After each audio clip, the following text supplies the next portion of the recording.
Humingi po ako ng tulong sa Google kasi legal terms po ito.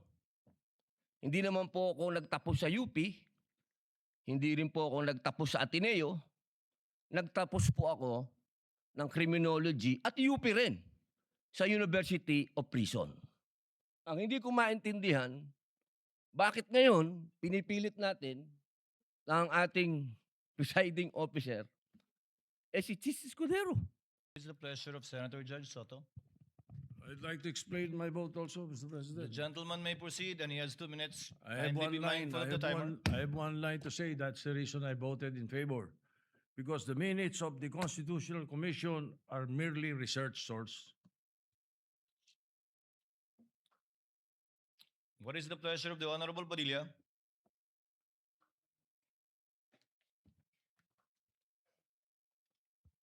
Ginoong, Will the gentleman explain his vote? opo.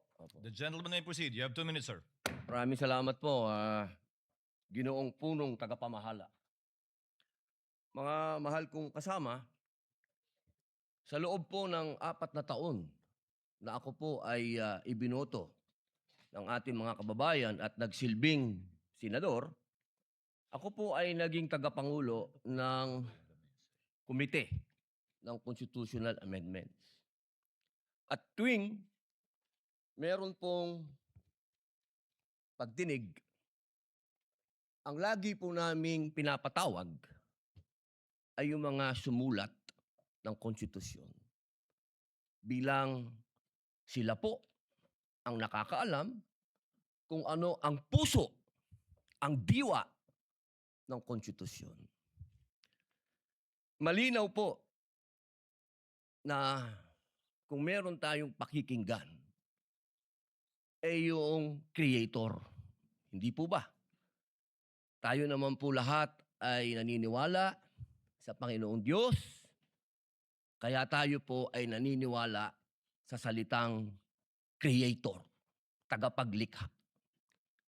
At ang lumikha po ng konstitusyon ay itong mga taong nabanggit sa ipinamahagi ng ating mahal na Senadora Cayetano.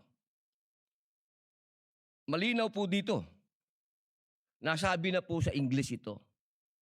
Mainam po ay sabihin po natin sa Tagalog upang mas maintindihan po ng ating mga kababayan. Humingi po ako ng tulong sa Google kasi legal terms po ito. Hindi naman po ako nagtapos sa UP, hindi rin po ako nagtapos sa Ateneo, nagtapos po ako ng Criminology at UP rin sa University of Prison. Ang sabi po dito, sa Tagalog po Ginoong Presiding Officer, eksakto ko itong hinihain dahil nagkaroon tayo ng pagkakaiba pagdating sa punong mahistrado ng Korte Suprema. Ngunit sa paglilinaw na iyon, na sa lahat ng ibang mga kaso ay ang Pangulo ng Senado ang mamumuno. Kaya binabawi ko ang nasabing susug. Ang nagsabi po nito ay ang dating Justice Davide. Ngayon, mga mahal kong kasama at sa ating po mga taga-subaybay, ang batas po ay precise. Hindi po ito pwedeng iba-ibahin o baluktutin. Kung ano ang sinabi lalo ng saligang batas, ay sana po ay panghawakan natin. Ngayon, sa loob po ng 4 na taong ko dito, lagi pong sinasabi yung tradisyon. Minsan, yung rules na yan, nawawala yan Ilang beses na ho ako naguluhan dito dahil, teka, sundin natin yung tradisyon kaysa yung rules. 2 beses na po nagkaroon ng impeachment. Yung unang impeachment, ang nag-preside ay yung Chief Justice, yung kay Pangulong Estrada. Yung sumunod po, nandito na po ako noon.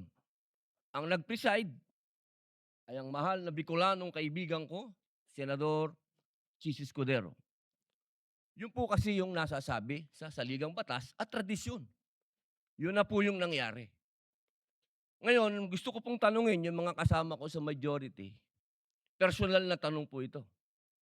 Nung hinihikayat po akong sumama sa majority, isa lang ang sinabi ko.